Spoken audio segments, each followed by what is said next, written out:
Assalamualaikum, salam budaya. Kembali bertemu dengan saya, Mas Singo. Di sini di kesempatan siang hari ini kita sama-sama memuji, memohon supaya kita semua senantiasa dalam keadaan sehat walafiat dan murah rezeki tentunya, supaya kita semua senantiasa dapat dan bisa untuk memenuhi hidup kita, untuk memenuhi kebutuhan kita secara ekonomi layak. Salam sejahtera. Di sini saya akan membahas tentang jodoh atau tentang pernikahan, yang dimana notabene menurut adat istiadat Jawa bahwa semua pernikahan itu boleh, tapi ada yang tidak boleh. Nah, selain perkawinan sedarah, itu di adat Jawa ada yang tidak diperbolehkan, atau kalau bisa jangan dilakukan.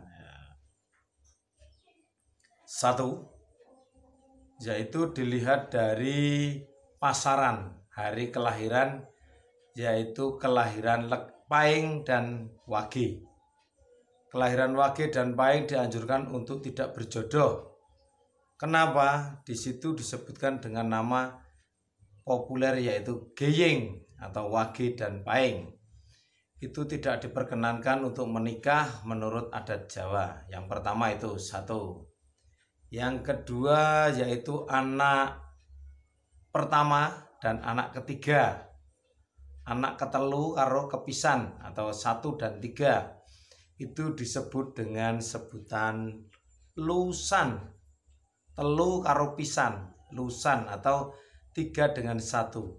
Itu juga tidak diizinkan atau tidak diperbolehkan untuk menikah secara adat Jawa. Terus ada juga yang kurang baik, yaitu ngalor kenceng atau istilahnya gotong mayit. Ngalor kenceng, lurus ya, ke arah utara atau ngalor. Tetapi apabila Anda, para pemuda, ingin menikah dengan melanggar pantangan itu, tidak apa-apa, boleh, tapi dengan syarat. Ya, orang Jawa itu pinter ngotak-atik juga ada kuncinya. Nah, anak nomor 1 dan pertama itu Wage dan Paing. Wage dan Paing tidak diizinkan untuk menikah karena menurut adat istiadat atau unan-unane wong tua biyen. Tapi ini sebenarnya cuma gugon Tuhan. Dipercaya bisa, tidak dipercaya juga tidak apa-apa. Itu hanya gugon Tuhan saja. Yaitu Geying, Wage dan Paing itu akan mati salah satu, yaitu rezeki atau anaknya atau orang tua yang tidak kuat. Biasa itu Geying itu. Tapi bisa disarati. Nah, syaratnya semua sama. Dengan lusan itu sama. Kalau lusan anak nomor telu dan nomor 1 itu juga agak beda dikit. Kalau Wage dan Paing lusan itu, kalau lusan itu syaratnya dengan pati geni. Tapi kalau Geying itu di setiap bancaan atau kondangannya itu diikutkan, untuk gudangannya itu dicarikan lunglungan. Lunglungan itu bisa telo rambat atau biasa disebut, kalau di Lampung itu disebut muntul, kalau di Jawa itu disebut telo pendem, nah, atau telo rambat, ya itu ada yang nyebutnya gitu. Daunnya itu dicabut dan tidak dipetii atau tidak dipotong-potong, jadi dibiarkan memanjang, tapi dicabut. Kalau bisa ikut akarnya atau buahnya katut, yes ben. Nah, itu terus bayung, lembayung atau daun kacang panjang atau kacang tolo itu bisa. Tapi yang bagus kacang panjang karena lembayung itu kacang panjang. Dicabut itu, terus ditambah dengan pare. Daun pare itu cabut juga sekalian pohonnya. Jadi kalau mau mantu ya 1-2 bulan sebelumnya nandur itu. Jadi nanti sewaktu mau ada perlunya, pohonnya atau tumbuhannya itu udah ada, udah bisa digunakan. Nah, ningkirnya juga dicabut. Kalau pakai ningkir, pakai bayam juga dicabut. dan jangan dipotong-potong. Nah itu cukup dibuatkan satu piring saja atau ya satu takaran lah, terus dikasih parutan kelapa atau parutan kambil yang muda tentunya, jangan yang tua, jangan apalagi yang udah diperas, nggak boleh, nggak enak nanti kan. Itu dibiarkan dikasih itu dan diikutkan waktu kondangan atau pengesahan menurut adat, yaitu biasa dengan kondangan. Nah, itu untuk meluar dari situ doanya doa selamat, penyunannya penyunan selamat. Kalau Andre atau Mbah Mudin pasti tahu untuk doa itu, doa selamat gitu mintanya.